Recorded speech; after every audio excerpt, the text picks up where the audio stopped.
Yo, what's going on, guys? This is Dahko here. I'm going to be showing you guys some monk tips and how I think you can perform better in Inferno mode playing as a monk. Because right now, monks and demon hunters are definitely the hardest classes to play in Inferno mode. Because they've been getting nerfed and played around with. So first, let's start off with my skills. The skills I'm using right now are more ranged. Because when you get these blue elite mobs and they have all these buffs like their mortar, damage reflection, and all that shit, it's really hard to get near them and still hit them so you can get spirit and do damage because they do so much damage.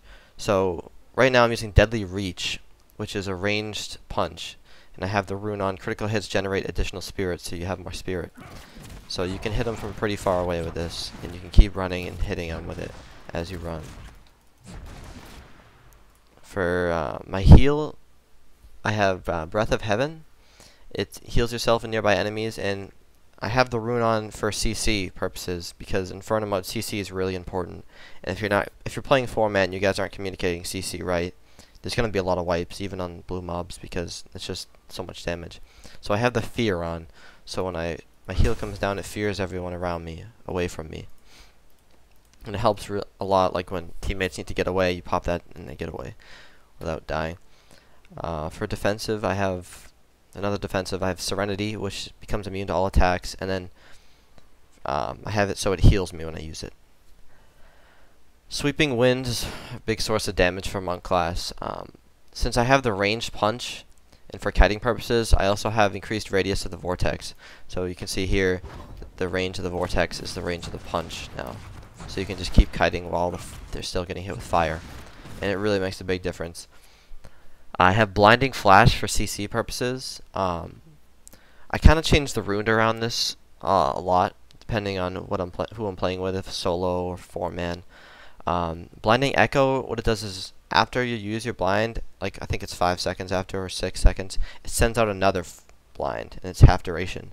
But that really helps a lot because what you can do is you can blind, and then after you use your blind, you use your fear, and then if fear runs out, that blind goes off again right there, and it times really well. So like enemies can't do anything for like, I don't know, 8 seconds, and then when that comes off, you have your immune, your health pot, and you have a bunch of spirit you can spend on the buff, which heals you. For the mantras, I change these quite a bit too. The ones I really go through is Mantra of Evasion, Mantra of Healing, and Mantra of Conviction.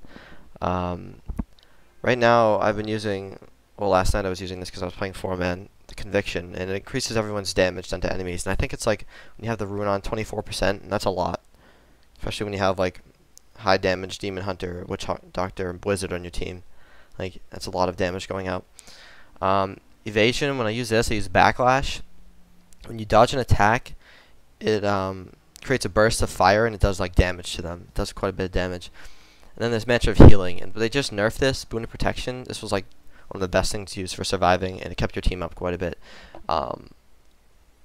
The healing gives you life regen. This buff, that's what it does. And then this rune, for 4 seconds after you activate it, gives you an absorb shield. They changed it so it only absorbs the amount of life regen it does. It used to scale with like your health, so it's not as good anymore. I've been using this because I feel like enemies die so much faster, and then you have less time to die. For passives that I'm using right now, this increases all your resistances from your highest one. So like if you stack arcane resistance, it makes like your fire one the same as the arcane, and whatever else you have for stats like lightning will be the same, and poison and all that. Your armor is increased 100% of your dexterity. As a monk, dexterity is like your main stat. Right now I'm gemmed purple because I needed the health last night because the mobs are doing so much damage. But if you gem all green, you have more dexterity. It increases your dodge stance and your armor, which helps a lot. I think I have 57% less damage. And then I have every point in spirit spent heals you for 62 life. This is like really important because like on top of this immune and your heal and all that and your CC, like in your health pot, there's still moments where like there's too much damage coming in, you just can't stay up. And like when you use your buff, it heals you because you're spending spirit. So like, and then that's why I have the critical generate additional spirit. So I'll have more to use the buff more to get more heals. It really helps a lot.